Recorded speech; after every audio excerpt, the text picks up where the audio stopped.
Hello, I am Khushi Kawa from Mumbai. I completed my BTech in 2016. Now, without any wasting time, let's get started. So, today's chapter is probability. Okay, basically, definition of probability is that probability refers to the possibility of an event occurring. Whenever you have any possibilities are there, so if you have to calculate your probability, then it will be written as P of E is equals to number of outcomes favorable to E out of total number of your possible outcomes. Okay, now take an example like there is a 60% chance to get the job, so any percentage counted as an out of 100. In exam you can have also marks like out of 160, 30, 50, right? So that's how, if you have to find out the probability of job, then it will be written as 60 upon 100. Okay, so it will be 3 upon 5. Now next example is the sun will rise tomorrow. So sun is every day rising. It is an sure event, right? Because you see it will be possible all time. So we can return as probability of as is equals to 100 out of 100 is equals to 1. Next, if a dice is rolled, dice have 6 sides, we know that, but the question is how many chances of obtaining 7. So is it possible to 7 on dice? No. That's why your favorable outcome will be 0 in your question of probability of 7. It will be 0. Okay, so it is an impossible event, you can say it also. Now next event, in that elementary event name suggests that whenever you have an favorable outcome is single, right? So at that time that event is called as elementary event. Now if we toss a coin, then we get the answer as a output as a head and tail, right? But you have to find out the probability of H for head, then it will be 1 upon 2. Why? Because 1 is your favorable outcome for find out the probability of H. That's why it is 1 upon 2. But same, if you have to find out the probability of tail, then you also get the answer as 1 upon 2. It means whenever you have a single output as your favorable events, then it will be called as elementary event. Same if you take an dice and you rolled it and you can take an outputs, so it will be 1 2 3 4 5 6.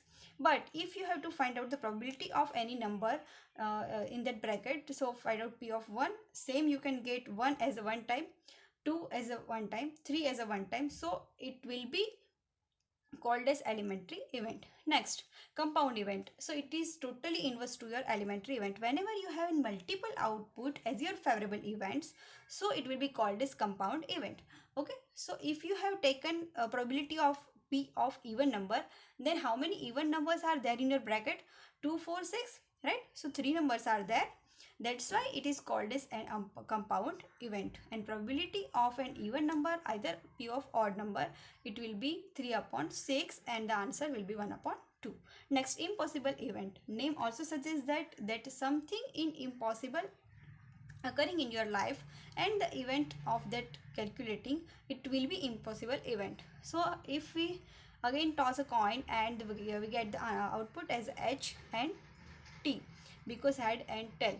But the question is, if you have to find out the number of probability of 2, so is it possible in toss a coin output P of 2?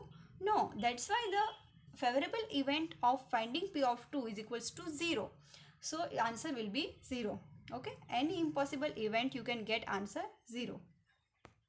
Next, sure event. It is totally inverse to your impossible events. That's why in impossible event you every time get the answer 0. Same sure event you can every time get the answer as 1, because your favorable event and your favorable outcome is equals to the total number of possible outcome in every time in your sure event. That's why it will equal, answer will be 1 as it is. Okay, so if we take an example of 1 2 3 4 5 6 bracket of this number, but the question is P of n is greater than 0. So how many numbers are greater than 0 in your bracket?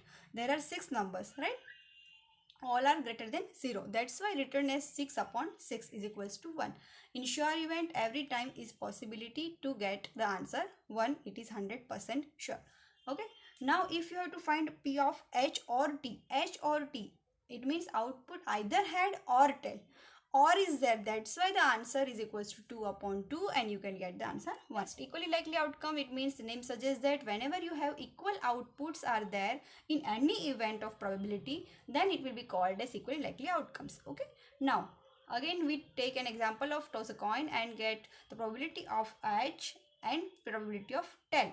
Both have same outcomes, that's why it's called as equally likely outcomes or events. Same, you can take an example of dice, and in that you can get also same the output for your probability of 2, 3, 4, 5, any number out of this bracket, you can get same outputs. Okay.